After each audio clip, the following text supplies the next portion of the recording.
శ్రీగురు చరిత్ర అధ్యాయం 50 బుధవారం పారాయణం. ఓం శ్రీ గణేశాయ నమః. ఓం శ్రీ సరస్వతియే నమః. ఓం శ్రీ గురుభ్యో నమః.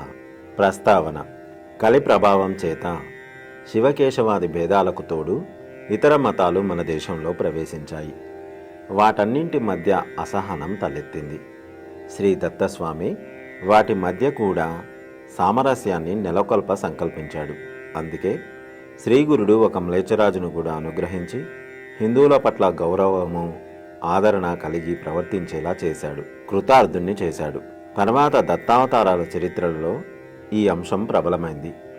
సద్గురు కృపకు పాత్రమైన వంశాలలో తరతరాలు ఆయన యందు దృఢభక్తి నిలిచి ఉండగలదని గత అధ్యాయాలలో చూశాము.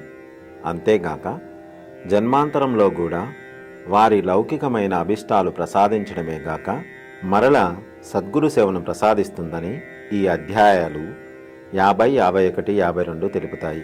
సద్గురు నివాసం వల్ల పవిత్రమైనటువంటి స్థలాలు శాశ్వతంగా నిత్య జాగృతమై గురు సాన్నిధ్యాన్ని భక్తులకు ప్రసాదించగలవని కూడా ఈ అధ్యాయాలలో మనం తెలుసుకోగలము. అట్టి అనుభవాలెందరివో సద్గురు జ్యోతిలో చూడవచ్చు. క్షరము లేక నాశనము లేని రూపం ధరించిన శ్రీగురు తత్వమే శ్రీగురు చరిత్ర. దాని పారాయణము శ్రీగురు మానసిక పూజయే, ధ్యానమే. ధ్యానం అంటే సజాతీయ భావ పరంపర, నిత్య పారాయణ, అనన్య చింతయే. దాని మననము అనుభవపూరితమైన పరమార్థ ప్రబోధమే. పారాయణ చేస్తున్నంతసేపు మనసు గురు సన్నిధిలో ఉంటుంది కనుక అది సత్సంగమే. సత్సంగం వలన నిస్సంగత్వము, నిశ్చలతత్వము, జీవన్ముక్తి కలుగుతాయని శాస్త్రం. సాక్షాత్తు గురు సన్నిధిలో ఉండడమే పారాయణ ప్రయోజనమని గుర్తుంచుకొని పారాయణ చేయాలి. అట్టి ఆసక్తి కూడా సద్గురు కృపకు చిహ్నమే అని అనుభవజ్ఞుడైన సిద్ధుడు పదే పదే చెబుతున్నాడు. కథా ప్రారంభము. నామధారకుడు: స్వామి, మీరు పరమ పవిత్రమైన క్షేత్ర మహత్యం చెప్పారు. మీరు వర్ణిస్తుంటే ఆ క్షేత్రాలను చూస్తున్నట్లున్నది. ఎక్కడ సాక్షాత్తు పరమేశ్వరుడైన శ్రీగురు ఉంటే అక్కడే దేవతలు, తీర్థాలు ఉంటాయి. ఈ సంగమము కృష్ణ పంచగంగా సంగమము వంటిది. ఇక్కడ పశుపక్షాదులు నీళ్లు త్రాగి స్నానం చేసి కృతార్థత పొందాయి. ఇంకా మానవ సంగతి చెప్పాలా? దీని మహత్యం వింటేనే పాపాలు పోతాయి. ఇక ఇక్కడ నివాసం చేసేవారికి ముక్తి కరతలామలకమే. స్వామి, మీ హృదయం శ్రీగురుని లీలలతో నిండి ఉన్నది. వాటినింకా వినాలని ఉన్నది. దయచేసి వినిపించండి అన్నాడు. అప్పుడు సిద్ధయోగి: నాయనా, నీవు ధన్యుడవి. భగవంతుని కృప వలనే నీకిట్టి ప్రీతి కలిగింది. అటుపై కథ చెబుతాను, విను. వైడూర్య నగరాన్ని ఒక యవనరాజు పరిపాలిస్తుండేవాడు. అతడు విజ్ఞుడు, శుద్ధాత్ముడు, సర్వభూత సమన్నుడును. పూర్వజన్మ సంస్కారం వలన అతడు మన దేవతలను, పుణ్యక్షేత్రాలను, సద్బ్రాహ్మణులను కూడా ఆదరిస్తుండేవాడు. అది సహించక అతని కొలువులోని యవనమత గురువులు అతనితో: రాజా, మన ధర్మాన్ని మాత్రమే మీరు ఆదరించడం మంచిది. ఇప్పుడు మీరు చేసేది మనము కలలోనైనా తలచరానిది. హిందువుల మతధర్మం బోధించేవి సత్యమైనవి కావు. రాజా, వారు అచేతనములైన శిలలలోనూ అశ్వత్థాది వృక్షాలలోనూ దేవుడు ఉంటాడంటారు. అలా తలచడం మహాపాపమని మనం విశ్వసిస్తాము కనుక వారిని సమానులుగా గౌరవించడం తగదు అనేవారు. రాజు: సృష్టిలోని జీవులందరూ భగవంతుని బిడ్డలే. ఆయన అన్ని జీవుల పట్ల సమానమైన ప్రేమ కలిగి ఉంటాడు. అలా అయితే ఆయన మానవులందరికీ వారి వారికి తగిన రీతిలో జ్ఞానాన్ని పొందే ధర్మాన్ని ప్రసాదించి ఉండాలి. మన ధర్మానికి మూలమైన గ్రంథం వలనే వారి వేదాలు కూడా ఈ సత్యమే చెబుతున్నాయి కనుక ఇటువంటి భేదబుద్ధి భగవంతుని పట్ల అపచారమే గాక మన మతధర్మానికి కూడా కలంకమే సుమా అని ఖండితంగా చెప్పేవాడు. ఇక చేసేదేమీ లేక మంత్రులు ఊరుకుండేవారు. మరికొందరు యవన మత గురువులు: రాజా, మీరు మన ధర్మం మాత్రమే ఆచరించండి. ఇప్పుడు మీరు చేసే పని మంచిది కాదు. అవయవాలన్నీ దేహానికి సమానమైనప్పుడు ఈ దేశస్థులు నమ్మినట్లు మానవుల మధ్య వర్ణాశ్రమ భేదాలు ఎలా ఉంటాయి అనేవారు. వారితో రాజు: మీరు బుద్ధిమాంద్యం వలన భ్రమపడుతున్నారు. గుణకర్మల భేదం వలన మానవులను దైవమే 4 వర్ణాలుగా సృష్టించారని వారంటారు. మానవుల గుణకర్మలలో భేదముండడం మనం చూస్తున్నాం కదా. మీరు చెప్పినట్లు అవయవాలన్నీ దేహానికి సమానమే, కానీ ఆ దేహంలోని అవయవాలన్నీ ఒకేలాగా ఉండవు, ఒకే పని చేయలేవు. ఏ అవయవం చేయవలసిన పని ఆ అవయవమే సమర్థవంతంగా చేయగలదు. అదే దానికి సార్థకత. నిజానికి భగవంతుడు సర్వవ్యాపి అని మనవలే వారు విశ్వసిస్తారు. కానీ అజ్ఞానులైన పామరులు హృదయశుద్ధి లోపించడం వలన పరమాత్మను ఆ రీతిన ధ్యానించలేరు. పిల్లలకు మొదట పెద్ద పెద్ద అక్షరాలు దిద్దపెట్టినట్లే పామరులకు ఏకాగ్రత కుదరడానికి ప్రథమ సోపానంగా మాత్రమే వారి పెద్దలే దైవానికి విగ్రహాలు కల్పించారు. వారు అలా ఏకాగ్రత సాధించాక పరమేశ్వరుణ్ణి యథాతథంగా ధ్యానించగలుగుతారు. విగ్రహారాధన మందబుద్ధులకు ఒక సాధనమే గాని ధ్యేయం కాదని వారి మతమే చెబుతుంది. దుమ్ము కప్పిన అద్దంలో మన ప్రతిబింబం సరిగా కనపడదు, శుద్ధమైన అద్దంలో స్పష్టంగా కనిపిస్తుంది. అలాగే మలినమైన మనసులో ఈశ్వరభావం కలగదు. ఎలాగైనా ధ్యానం అభ్యసిస్తే ఆ మాలిన్యం తొలగి హృదయం పరిశుద్ధమై అందులో భగవంతుని ఉనికి తెలుస్తుంది. మన పవిత్ర గ్రంథంలాగే వేదాలు కూడా ఋషులు వినిన వాక్యే గనుక అవి స్వతహా ప్రమాణమే. అందులోని ధర్మాలు ఆచరించే బ్రాహ్మణులను గౌరవించవలసిందే. వేదాలు ధర్మశాస్త్రాలు చెప్పినట్లు ప్రవర్తించే మానవులందరూ మన ధర్మం ప్రకారం ప్రవర్తించే వాళ్ళ వలనే పూజ్యులు అనేవాడు. ఒకప్పుడు విధివశానో దైవయోగం వలనో గాని ఆ మ్లేచ్ఛరాజుకు తొడ మీద పుండు లేచింది. అది ఎన్ని చికిత్సలు చేసినా తగ్గకపోగా రోజురోజుకు ఎక్కువ కాసాగింది. ఆ బాధకు అతడికి నిద్రాహారాలు కూడా కరువయ్యాయి. చివరికి అతడు ఒక సదాచార సంపన్నుడైన సద్విప్రుణ్ణి పిలిపించి దానికి నివారణోపాయం చెప్పమని కోరాడు. ఆ విప్రుడు, రాజా, నీవు యవనుడవు, నేను బ్రాహ్మణుడను. నేను చెప్పే ఉపాయం గురించి అది చెప్పినది నేనన్న సంగతి తెలిస్తే ఈ లోకం నన్ను బ్రతకనివ్వదు. అందువలన ఏకాంతంలో చెబుతాను అన్నాడు. అప్పుడు ఆ రాజు అతనితో కలిసి ఒక ఏకాంత స్థలానికి వెళ్ళాడు. అక్కడ ఆ బ్రాహ్మణుడు అతనితో ఇలా చెప్పాడు, రాజా, నిజానికి గత జన్మ పాపాలే మానవులందరినీ వ్యాధి రూపంలో బాధిస్తాయి. తీర్థయాత్ర, దేవతారాధన, దానముల వలన కొన్ని పాపాలు, వ్యాధులు తొలగుతాయి. కానీ వాటన్నిటికంటే శ్రేష్టమైనది సాధుదర్శనం. సాధుదర్శనం వలన సర్వపాపాలు, వ్యాధులు కూడా తొలగిపోతాయి. చివరకు అజ్ఞానం అనే భవరోగాన్ని కూడా వారు తొలగించి ముక్తిని కూడా ప్రసాదించగలరు. కనుక రాజా, నీవు మీ వాళ్ళందరితో ఏదో ఒక సాకు చెప్పి ఎవరికీ తెలియకుండా ఒంటరిగా ఈ విదర్భ నగరానికి సమీపంలో ఉన్న పాపనాశ తీర్థానికి వెళ్ళు. అక్కడ స్నానం చేసి దాన ధర్మాలు చేయి. దానివలన నీ పాపం తొలగి ఉత్తమమైన వ్యాధి నివారణోపాయం నీకు అదే లభిస్తుంది. ఆ క్షేత్రంలో ఎవరేది కోరితే అది లభిస్తుంది అని చెప్పాడు. అప్పుడు ఆ మ్లేచ్ఛరాజు వెంటనే కొద్ది పరివారంతో బయలుదేరి అక్కడికి కొద్ది దూరంలో ఉన్న పాపనాశ తీర్థానికి వెళ్ళాడు. ప్రతిరోజు అతడు అక్కడి తీర్థంలో స్నానం చేస్తూ రహస్యంగా ఉన్నాడు. ఒకరోజు అతడు తీర్థంలో స్నానం చేసి బయటకు వస్తుండగా అతనికి ఒక యతీశ్వరుడు కనిపించారు. రాజు ఆయనకి నమస్కరించి తన పుండు గురించి, దాని నివారణ కోసం తనకు ఆ ద్విజుడు చెప్పిన ఉపాయం గురించి నివేదించుకొని ఇలా అన్నాడు, స్వామి, నేను మ్లేచ్ఛుడనని మీరు ఉపేక్షించవద్దు. నేను యవనుడనైనా మీ ధర్మాన్ని కూడా ఆచరించేవాడినే.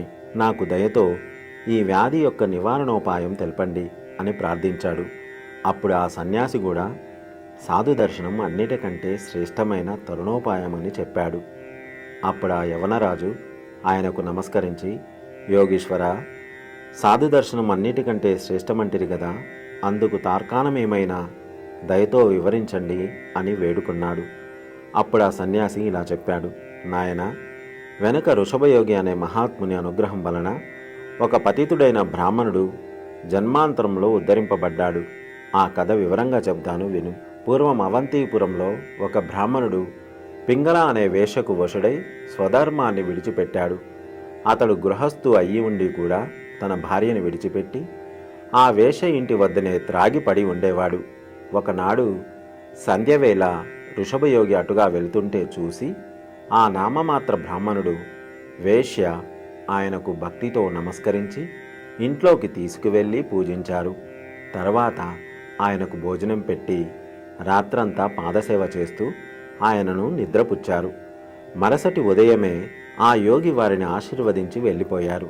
అట్టి సాధుసేవ వలన ఆ బ్రాహ్మణునికి సద్బుద్ధి అంకురించి త్వరలో పరివర్తన చెంది కొంతకాలానికి చనిపోయాడు.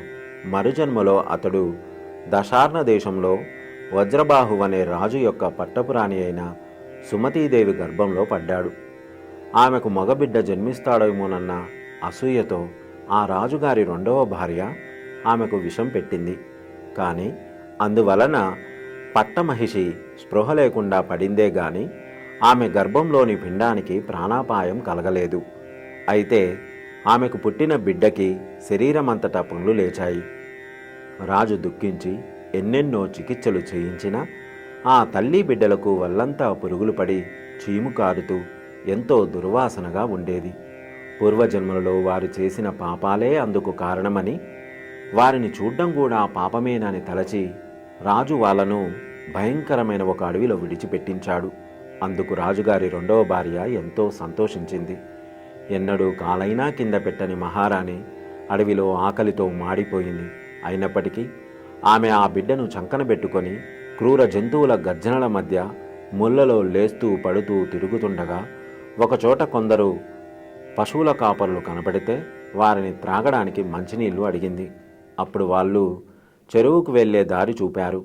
అందులో నీరు త్రాగి అక్కడకు నీళ్లకు వచ్చిన స్త్రీలను ఆమె, అమ్మాయి, ఈ రాజ్యంలో ప్రజలందరూ సంతోషంగా ఉన్నారు. మీ రాజు ఎవరు అని విచారించింది. ఆ ప్రాంతపు రాజు పద్మాకురుడైన వైశ్యుడు, ఎంతో ధర్మాత్ముడని తెలిసి అతనిని శరణు పొందింది. ఆ రాజు ఆమె వృత్తాంతం తెలుసుకొని జాలి చెంది ఆశ్రయమిచ్చాడు. అతడు కూడా ఆమె కొడుకుకు ఎన్ని చికిత్సలు చేయించినా నిష్ఫలమై అతడు చనిపోయాడు. ఆ తల్లి గర్భశోకంతో హృదయ విదారకంగా శోకించింది. అదృష్టవశాత్తు సరిగా ఆ సమయానికి వృషభయోగి అచ్చటికి వచ్చారు. ఆయన ఆ తల్లి శోకం విని, తల్లి, నీవు అనవసరంగా దుఃఖిస్తున్నావు. పుట్టిన వాడెవడు, చనిపోయిన వాడెవడు? అతడెప్పుడైనా కంటికి కనపడ్డాడా? అతడు ఈ శరీరమే అనుకుంటున్నావా? జీవుడు కర్మవశాన పంచభూతాలతో చేయబడిన దేహాన్ని పొందినా ఆ కర్మ తీరిపోగానే ఆ దేహం చనిపోతుంది. కానీ అతడు ఆత్మస్వరూపం గనక అతడికి నాశనం ఉండదు. ఇక శోకమెందుకు? త్రిగుణాల వలన అతడికి కర్మబంధము చుట్టుకుంటుంది. సత్వగుణం వలన దేవత్వము, రజోగుణం వలన మానవ జన్మ, తమోగుణం వలన తిర్యక్ జన్మలు కలుగుతాయి. త్రిగుణాతీత స్థితి కలిగినప్పుడే అతనికి ముక్తి లభిస్తుంది. అలా జన్మించాక అతడు చేసిన కర్మలను అనుసరించి సుఖదుఖాలతో కూడిన జన్మ పరంపర కలుగుతుంది. అలా జన్మించిన వారందరూ ఎప్పటికైనా మరణించవలసిందే. కనుకనే వివేకవంతులు జన్మించిన వారి గురించి సంతోషం గాని, చనిపోయిన వాని గురించి దుఃఖం గాని పొందరు. అంతకంటే భగవన్నామ స్మరణతో ఇహపరాలు సాధించుకోవచ్చు గదా. అలాగాక జీవులకు గల అనుబంధం వాస్తవం అయితే వెనకటి జన్మలో నీవు వీడికి ఏమైనావో చెప్పగలవా? ఇప్పటికైనా నా మాట విని ఊరట చెందు అని ఆమెను ఓదార్చాడు. ఆమె, ఓ మహాత్మా, నేనొక మహారాజుకు రాణినయ్యాక చివరకు నాకీ గతి పట్టింది. అడవుల పాలైనా, వాళ్ళందరికీ దూరమైన బిడ్డని విడిచిపెట్టలేక భూమిపై జీవిస్తున్నాను. అటువంటప్పుడు వీడు చనిపోతే నేనేం కావాలి? స్వామి, కరుణార్థ హృదయులైన మీరు చెప్పిన తత్వం అజ్ఞానినైన నాకెలా తెలుస్తుంది? ఈ కష్ట సమయంలో పరమేశ్వరుని వలె మీరు నాకు లభించారు. దేని వలన నా ఈ దుఃఖం నశిస్తుందో దయచేసి దానిని నాకు అనుగ్రహించండి అని శోకిస్తూ ఆ యోగీంద్రుని పాదాల మీద పడింది. ఆ యోగి కరుణార్థ హృదయులై ఆ పిల్లవాడు పూర్వజన్మలో తన సేవకుడని తెలుసుకొని కొంచెం భస్మం మంత్రించి ఆ శవం మీద చల్లాడు. వెంటనే ఆ పిల్లవాడు లేచి కూర్చున్నాడు. అతడు ఎట్టి వ్యాధి లేకుండా స్వచ్ఛమైన శరీరంతో ఉన్నాడు. ఆ యోగి యొక్క కృపాదృష్టి వలన ఆ తల్లికి కూడా జబ్బు మాయమైంది. ఆ తల్లి సంతోషంతో నమస్కరించగానే ఆ యోగి ఆమెకు కొంచెం భస్మమిచ్చి, అమ్మా, నీవు నీ బిడ్డ ఇది ధరించండి. మీ శరీరాలు వజ్ర సమానమై వృద్ధాప్యం చెందవు. నీ కుమారుడు ఉత్తమ గుణవంతుడు, యశస్వి అయి భద్రాయువు అనే పరాక్రమవంతుడైన రాజుగా దేశాన్ని పరిపాలించి కీర్తికెక్కుతాడు అని ఆశీర్వదించి వెళ్ళిపోయాడు. కనుక ఓ రాజా, మహాత్ముల కృపాదృష్టి మాత్రం చేతనే ఎంతటి వ్యాధి అయినా నశించగలదు. మీకు వచ్చిన వ్రణం తగ్గడంలో ఆశ్చర్యమేమున్నది అన్నాడు. అప్పుడు రాజు, స్వామి, నా వ్యాధిని నివారించగల సత్పురుషుని దర్శనం నాకెలా లభిస్తుందో దయచేసి తెలపండి అని వేడుకున్నాడు. అప్పుడు ఆ సాధుపుంగవుడు గంధర్వపురంలోని శ్రీగురుని గురించి తెలిపారు. వెంటనే ఆ రాజు గాన్గాపురానికి బయలుదేరాడు. సరిగా అదే సమయానికి శ్రీగురుడు ఇక్కడికి మ్లేచ్ఛరాజు వస్తాడు. అందువలన ఇచ్చటి ఆచారవంతులైన హిందువులకు బాధ కలగవచ్చు. మా మహత్యం లోకమంతటా వెల్లడైంది కనుక మేము ఇంకా ఎక్కువ కాలం ఇక్కడ ఉండకూడదు. మేమిక్కడే ఉంటే ఇంకెందరో మ్లేచ్చులు కూడా వస్తారు. భక్తి సదాచారం లేనివారు కూడా పేరాశతో ఇక్కడికి వస్తారు. కనుక ఇంక మేము అంతర్ధానం అవడం మంచిది. బహుధాన్య నామ సంవత్సరంలో బృహస్పతి సింహరాశిలో ప్రవేశించినప్పుడు గౌతమి నదికి పుష్కరం వస్తుంది. అప్పుడు ఆ నదిలో స్నానం చేయడానికని చెప్పి ఈ చోటు విడిచిపోతాము అని నిశ్చయించుకున్నారు. ఒకరోజున ఆయన అచ్చటి భక్తులతో, ఇక్కడకు ఒక మ్లేచ్ఛరాజు రానున్నాడు గనక మీరంతా మీ ఇండ్లకు వెళ్ళిపోండి, మేము గౌతమి యాత్రకు బయలుదేరుతాము అని చెప్పారు. భక్తులు, మహాత్మా, మీరు సాక్షాత్తు దత్తాత్రేయులే. మీరు మా అండనుండగా ఇక్కడికి ఎవరు వచ్చినా మాకు ధర్మహాని కలగజాలదు. కనుక మేము మీ సన్నిధి విడిచి ఎక్కడకు పోనవసరం లేదు అని చెప్పి ఒక్కరు కూడా కదలలేదు. కొద్ది సమయం అయ్యేసరికి ఆ యవనరాజు గంధర్వపురం చేరి అచ్చటి వారిని, ఇక్కడి సన్యాసి ఎక్కడున్నారు, దయచేసి ఆయనను చూపండి అని ప్రార్థించాడు. అతనిని చూసి యవనరాజు అక్కడికి రాగలడని స్వామి చెప్పిన మాటలు స్మరించి భక్తులు కీడు శంకించి అతనికేమీ చెప్పడం లేదు. వారి సంశయాన్ని గుర్తించిన రాజు, అయ్యలారా, నేను కూడా అర్ధార్థినై స్వామి దర్శనానికి వచ్చిన ఆర్తుడనే. సంశయించక వారెక్కడున్నారో చెప్పండి అని వేడుకున్నాడు. అతడు పదే పదే ప్రాధేయపడిన మీదట శ్రీగురుడు అనుష్ఠానానికని సంగమానికి వెళ్ళారని, మధ్యాహ్నం మఠానికి తిరిగి రాగలరని ఆ భక్తులు చెప్పారు. రాజు వెంటనే పల్లకి దిగి తన పరివారమంతటిని అక్కడే విడిచి తానొక్కడే త్వరగా సంగమానికి వెళ్ళి స్వామిని దర్శించి చేతులు కట్టుకొని దూరంగా నిలబడ్డాడు. శ్రీగురుడు, ఓరి సేవకుడా, ఇన్నాళ్లకు కనిపించావేమి అన్నారు. ఆ మాట వినగానే స్వామి అతనిని చూడగానే రాజుకు పూర్వజన్మ స్మృతి కలిగి ఆనంద బాష్పాలు కారుస్తూ నమస్కరించాడు. అతని శరీరమంతా రోమాంచితమైంది. అతడు ఏమేమో మాట్లాడబోయాడు గాని సంతోషంతో అతనికి మాట పెగలలేదు. కొంతసేపటికి అతడు తెప్పరిల్లి, ప్రభు, మీరు మా శ్రీపాదస్వామియే, నేను మీ సేవకుడినైనా చాకలినే. స్వామి, ఈ దీనుణ్ణి ఉపేక్షించారేమి? మీ పాదసేవ విడిచి ఇంతకాలం నేను దూరంగా పడి ఉండేలా చేశారే.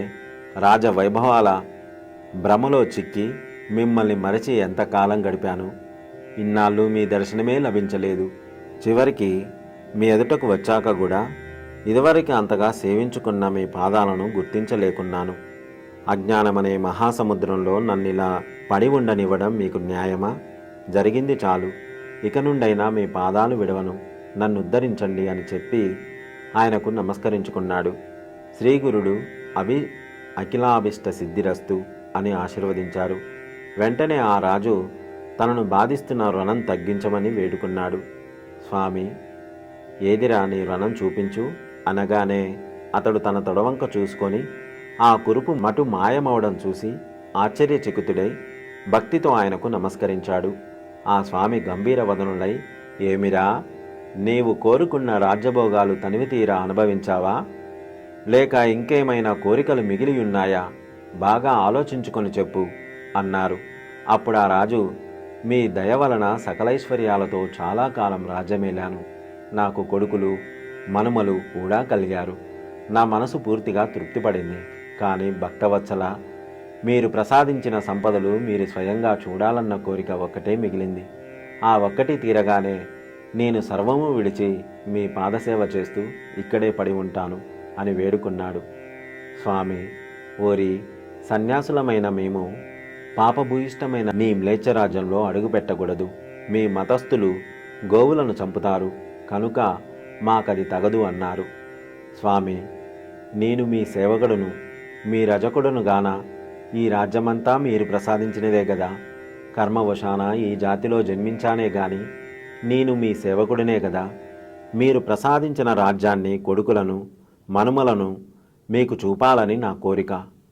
మీరు దూరంగా ఉండే మీ కృపాదృష్టి వారి మీద, మా ప్రజల మీద ప్రసరింపజేయండి. మా రాజ్యంలో మీ రాకకు అవరోధమైన గోవధ నిషేధిస్తాను అని చెప్పి శ్రీగురుణ్ణి కాళ్ళా వేళ్ళా పడి బ్రతిమలాడుకున్నాడు. స్వామి, ఆహా, మా మహత్యం వెల్లడవడం వలన నీచులు కూడా ఇంకెందరెందరో ఇక్కడికి వస్తారు కనుక ఈ స్థానం విడిచి వెళ్ళిపోవడమే కర్తవ్యం. బృహస్పతి సింహరాశిలో ప్రవేశించగానే గోదావరి నది వద్దకు చేరి ఎవరికీ కనిపించకుండా పోవడం మంచిది అని తలచి మొదట రాజు ప్రార్థనను మన్నించారు.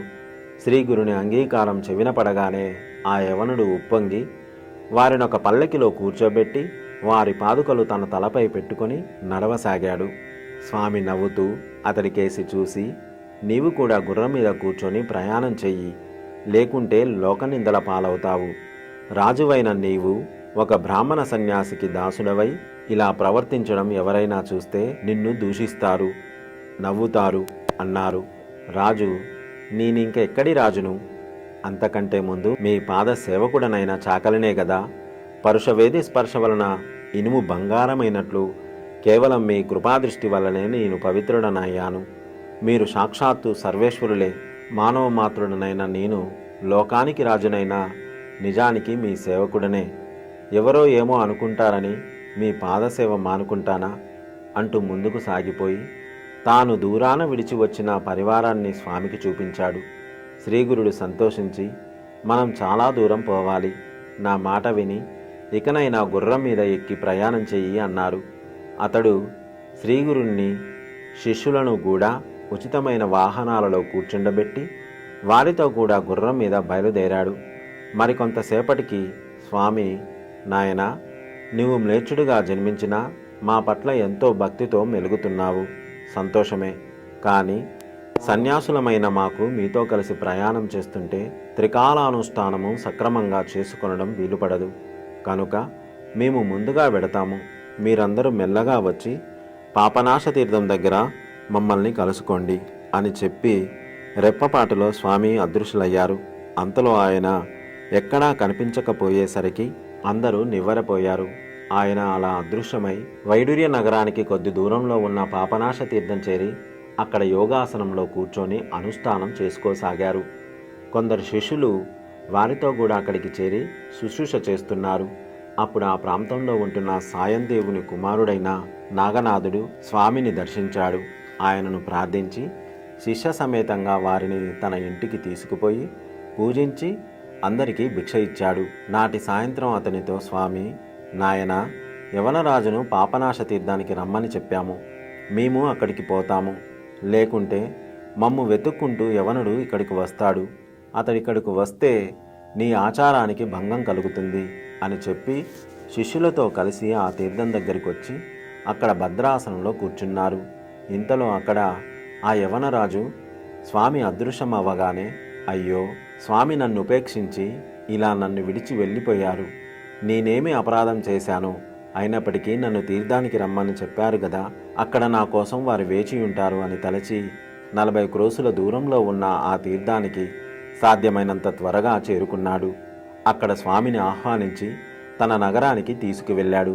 అతడు మహావైభవంగా అలంకరించిన ఆ నగర వీధులలో స్వామిని, వారి శిష్యులను ఆ వాహనాలపై తీసుకుపోతూ తాను మాత్రం కాలినడకన ఊరేగింపుతో వచ్చాడు. అతడు తన మతధర్మం విడిచి ఒక బ్రాహ్మణ సన్యాసికి దాసుడై మెలగడం చూసిన యవనులు అతనిని అసహ్యించుకున్నారు. నగరవాసులైన బ్రాహ్మణులు సంతోషించి సనాతన ధర్మాభిమాని అయినటువంటి రాజు లభించినందుకు పొంగిపోయారు. స్వామికి రాజు అడుగడుగున హారతులు ఇప్పించడము, వింజామరలతో వీస్తుండడము చూసిన పురవాసులు స్వామిని చూసి ఈయనెవరో భగవదవతారమే గాని మానవ మాతృలు గారు. లేకుంటే ఒక బ్రాహ్మణ సన్యాసికి ఒక యవనరాజు ఇలా ఎందుకు సేవ చేస్తాడు? అయినప్పటికీ ఈ దృశ్యం కూడా కలికాల వైపరీత్యమే అనుకొని ఆశ్చర్యపోయారు. డక్క, మృదంగము మొదలైన వాద్యాల ఘోషతోనూ వందల కొద్ది ఏనుగులు గుర్రాలతోనూ ముందుకు సాగిపోతుండగా వంది మాగదలు ఎరిగెత్తి స్వామి కీర్తిని స్తుతిస్తుంటే అగరు ధూపాలు చిమ్ముకుంటూ దారి పొడుగున లెక్కకు మించిన పువ్వులతో రత్నాలు కలిపి చల్లుతూ స్వామిని ఆ రాజు నగర వీధుల గుండా తీసుకుపోయాడు. చివరకు పల్లకిని రాజభవనం వద్ద దింపించి అందము స్వచ్ఛము అయిన కొత్త వస్త్రాలు పరిచిన దారి వెంట స్వామిని లోపలకు తీసుకొని పోయి స్వర్ణ సింహాసనం మీద కూర్చుండబెట్టాడు. తర్వాత రాజు ఆయనకు సాష్టాంగ నమస్కారం చేసి ఒక వింజామరతో ఆయనకు వీస్తూ ఒక ప్రక్కన నించున్నాడు. అప్పుడు ఆ రాజు తన రాణులు, అంతఃపుర కాంతలు, రాజకుమారులు, కుమార్తెలను రప్పించి వారి చేత స్వామికి పాదపూజ చేయించాడు. చివరకు అతడు, స్వామి, నేను జన్మతా హీనుడైనా తమ కృప వలన ఈనాటికి కృతార్థుడనయ్యాను.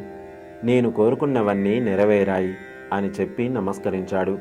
అతడు చేసిన సపర్యలకు సంతోషించి శ్రీగురుడు అందరినీ దీవించి, ఓరి, నీకింకేమైనా కోరవలసింది ఉంటే నిస్సంకోచంగా చెప్పుకో అన్నారు. ఆ రాజు తనకింకా నిరంతర గురుపాద సేవ తప్ప వేరేమీ అక్కర్లేదని నిశ్చయంగా చెప్పాడు. స్వామి సంతోషించి, అలా అయితే ఈ రాజ్యభారము నీ కొడుకులకు అప్పగించి శ్రీశైలం వెళ్ళు. మేము కూడా గంధర్వపురంలో భక్తులకు చెప్పవలసినది చెప్పి అక్కడికి వస్తాము. నీకక్కడ మరలా మా దర్శనం అవుతుంది అని ఆదేశించారు. ఆయనతో ఎడబాటు సహించలేని రాజు, స్వామి, అలా అయితే నాకు నిరంతర గురుస్మరణ ప్రసాదించండి అని వేడుకున్నాడు. శ్రీగురుడు అతన్ని ఆశీర్వదించి తమ శిష్యులతో కలిసి గోదావరి యాత్ర చేయడానికి వెళ్ళారు. చివరకు వారందరూ ఆ నదిలో స్నానం చేసి భీమా అమరజా సంగమం చేరుకున్నారు. గంధర్వపుర వాసులందరూ పూజాద్రవ్యాలు తీసుకొని ఎదురేగి, స్వామి, మీరు ఇక్కడ నుండి వెళ్ళినప్పటి నుండి ఈ ఊరంతా అచేతనమైపోయింది. తిరిగి మీ రాక వలన మరల ప్రాణం వచ్చినట్లయింది అని ఆయనను స్తుతించి పూజించారు. అప్పుడు స్వామి, బిడ్డలారా, మేమెక్కడికో వెళ్ళిపోయామని ఎన్నడూ అనుకోవద్దు. ఈ పురం మాకెంతో ప్రియమైనది. ఇక్కడ మమ్మల్ని నిశ్చల భక్తితో కొల్చేవారికి ఎప్పుడూ ప్రత్యక్షమవుతుంటాము. ముందు ముందు దేశమంతా కలియుగ దోషాలన్నింటికీ నిలయం కానున్నది. కనుక మేము శ్రీశైలం వెళ్ళాలనుకుంటున్నాము. అయినప్పటికీ భక్తులను రక్షించడం కోసం వాస్తవంగా గుప్త రూపంలో ఇక్కడే ఉంటాము. అలా గుప్తంగా ఉండడానికి కారణం, రానున్నది కష్టకాలం. ధర్మం రోజురోజుకు క్షీణించిపోతుంది. దుర్మార్గులు ప్రబలి ఎన్నో దుష్కృత్యాలు చేయబోతారు.